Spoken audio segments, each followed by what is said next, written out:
Antes de don Pedro Alvarado era don Pedro Maínez Murga, el hombre más rico de Parral, don Pedro Maínez. Un saludo para los Maínez que viven aquí en Ciudad Juárez, que son muchos y todos de la misma rama, la mainada. O sea, todos pasamos por la misma tijera. Todos por la misma tijera, exactamente, los Maínez. Y bueno, pues Misael Maínez, el gran economista, está aquí, don Misael Maínez.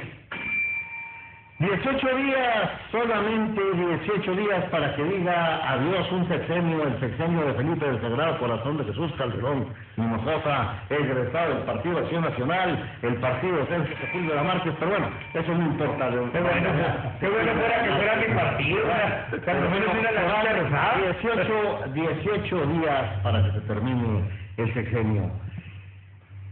Me decía un líder de opinión en Ciudad Juárez, me decía, sí es cierto, ok, vamos a hablar de 80,000 muertos, sí, pero el dólar no llega a 13.50 a la hora que lo va a comprar usted. Ahorita en estos momentos lo consigue a 13.25. O sea que hay estabilidad cambiaria, me decía la persona que opinaba a favor y en contra de Felipe del Sagrado Corazón de Jesús Calderón Hinojosa. Sí, 80,000 muertos de un lado con una guerra o lo que se llame, sí, dentro del narcotráfico muy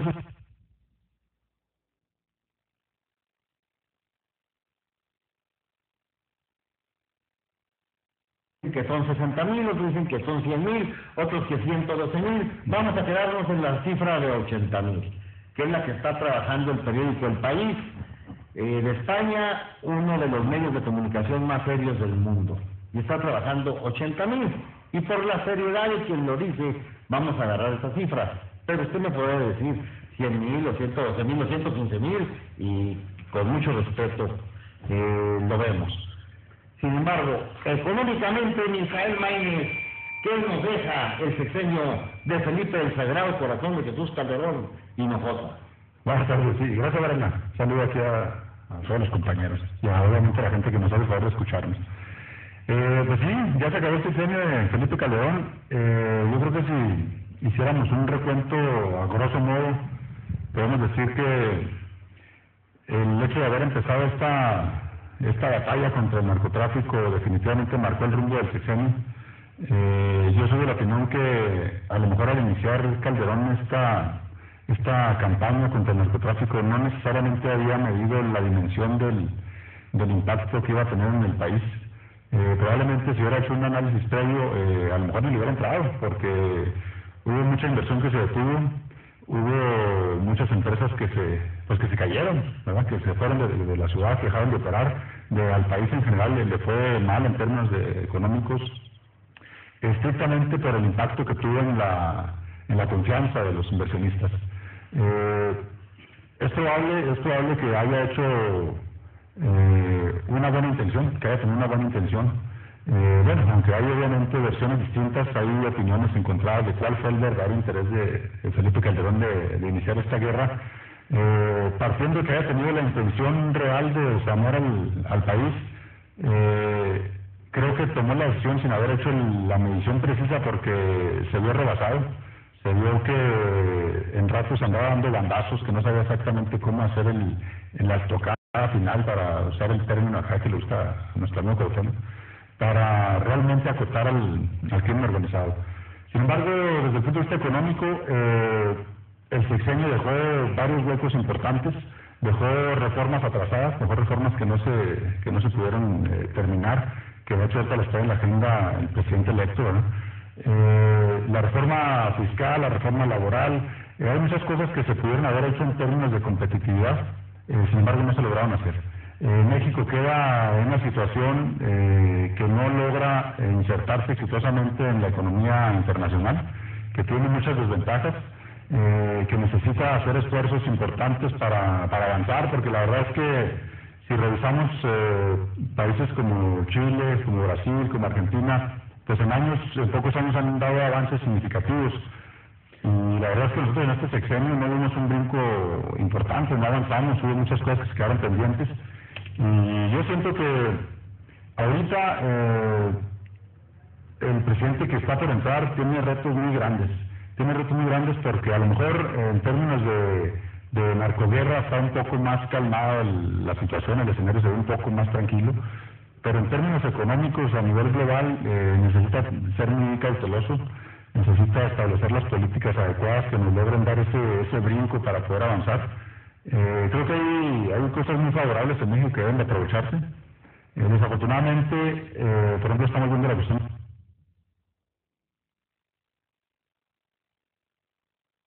de la reforma laboral, pues a los sindicatos no le ha pegado, no ha hecho las medidas adecuadas o contundentes para, pues hay que incluir a todo el mundo en este barco de la modernidad, ¿no? Hay que incluir si vamos a buscar transparencia, tienen que ser las empresas, tienen que ser el gobierno, tienen que ser los sindicatos. Si hay que ser competitivos, pues tiene que ser competitiva la empresa, el gobierno y los sindicatos. Necesitamos estar en una misma sintonía, en una política en donde todos los participantes vayamos en el mismo sentido, porque si el gobierno no es competitivo y le exige a la empresa que sea competitiva con sus pares en otros países, pues obviamente le está dando de entrada, le está quitando muchos puntos. Esa fue la parte que yo creo que le faltó mucho a este sexenio, y creo que sigue siendo el pendiente para arrancar este nuevo sexenio con el pie derecho. Necesitamos empezar a que se van las decisiones, que se empiecen a tomar las decisiones en el camino de la competitividad, pero que sean completas, ¿verdad? Que no haya actores que se excluyan, porque entonces no estamos hablando de la misma situación, no estamos hablando del mismo entorno y no estamos hablando de que tengamos pensado un destino igual para todos.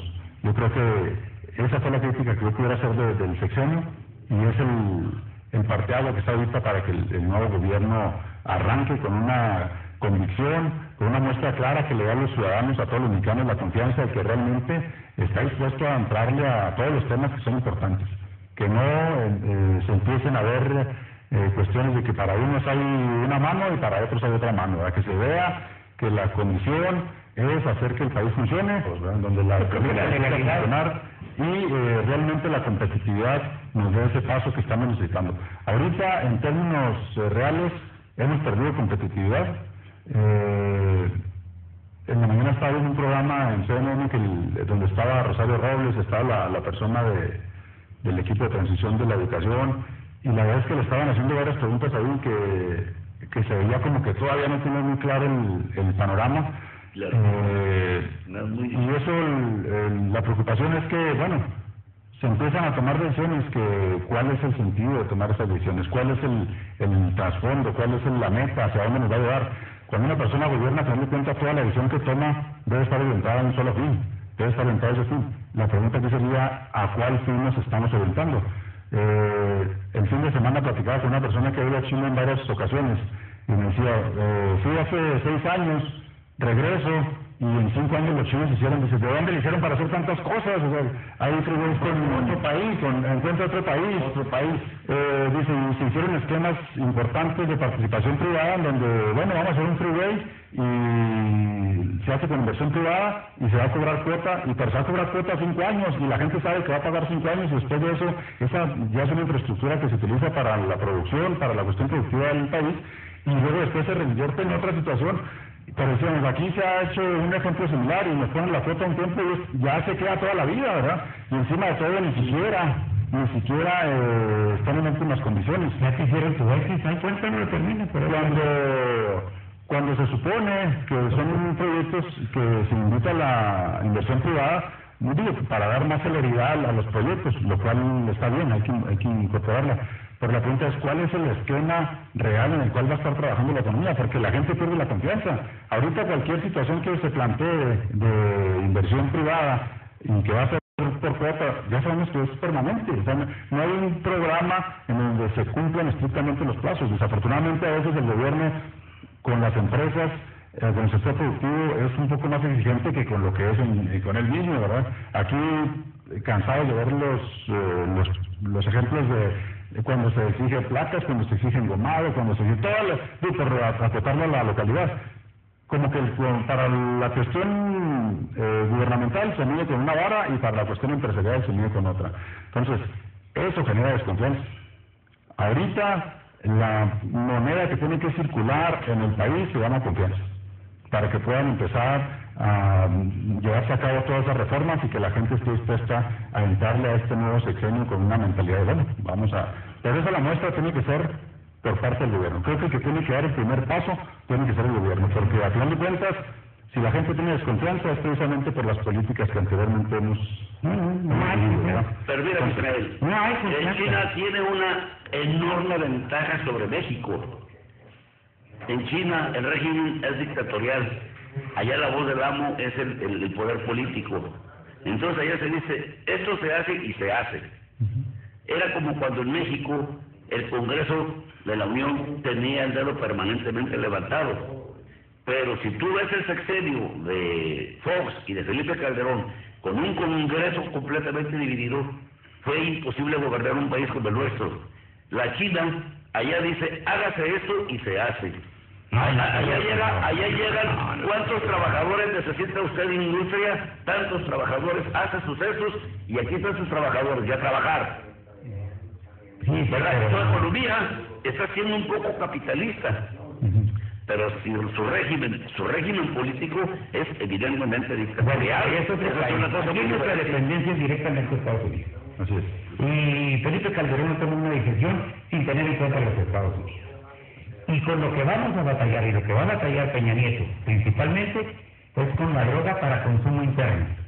Porque a raíz de que se hayan aprobado en 3 estados la legalización de la marihuana para fines de esparcimiento, eso quiere decir que esos 3 estados le pueden surtir fácilmente a Estados Unidos o irse allá. Y entonces, hoy por ahí veía un comparativo de algunos millones de dólares. El de la marihuana, con la comercialización de contrabando para allá, se perdió por parte de México. México ya no va a tener los narcotraficantes, la delincuencia organizada, ya no van a tener ese mercado para la marihuana. Entonces, pero es una marihuana que se está produciendo. ¿A dónde?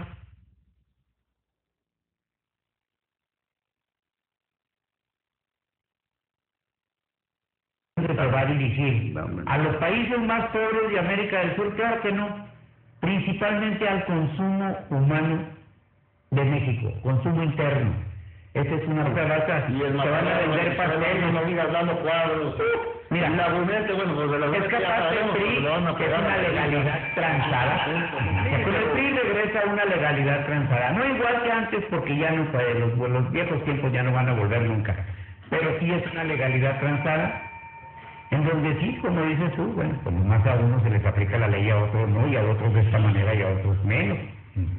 Sigue el mismo paternalismo, con esa misma idea, sigue, le decía yo a Varela ahorita hace rato que llegara aquí, de que el país está inoperante, las estructuras están completamente inoperantes, de que los sindicatos, como dices tú, han sido medidos con otra vara, que ahorita, déjame decirte, parece ser que sí les aplicaron algún tipo de restricciones, sí hubo aprobación, sí aflojó el PRI, definitivamente, pero ya los sindicatos ya están proponiendo huelgas, ya están proponiendo broncas, ¿sí? Es una ley que beneficia de cierta manera, la ley laboral, a los empresarios.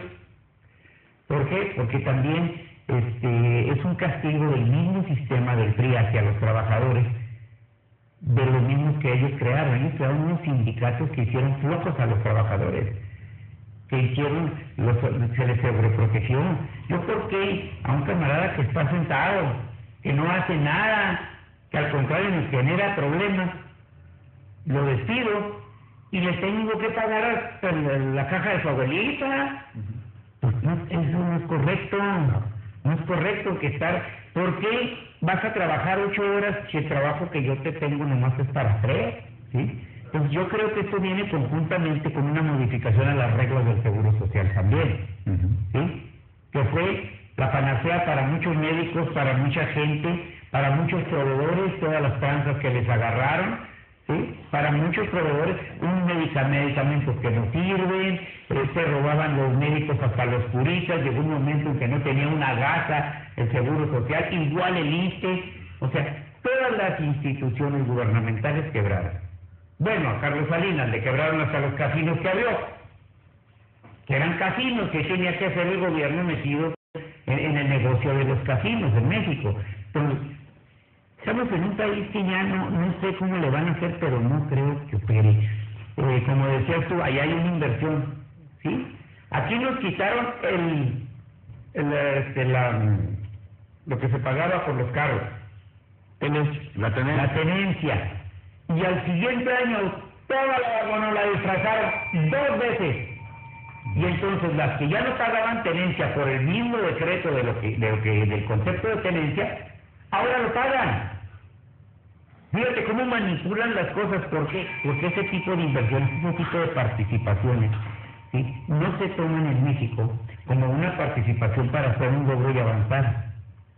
Se toman y luego se insertan en el sistema tributario como obligatoriedad, no con temporalidad, sino como obligatoriedad.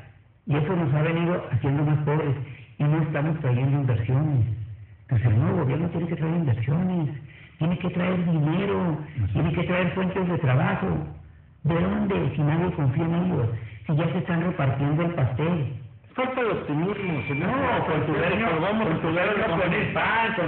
el pan, ya lo escuchamos, déjeme hablar y ahorita lo escuchamos. Sí, pero ya usted ya se jefe. No, que ya me puse negativo. Pues diga algo positivo, dígame algo positivo. Que está vivo y que México lo ha mantenido, a pesar de ser quien es. A mí me ha mantenido, es a usted, ha sido mantenido, es un vividor, a un vividor de un sindicato.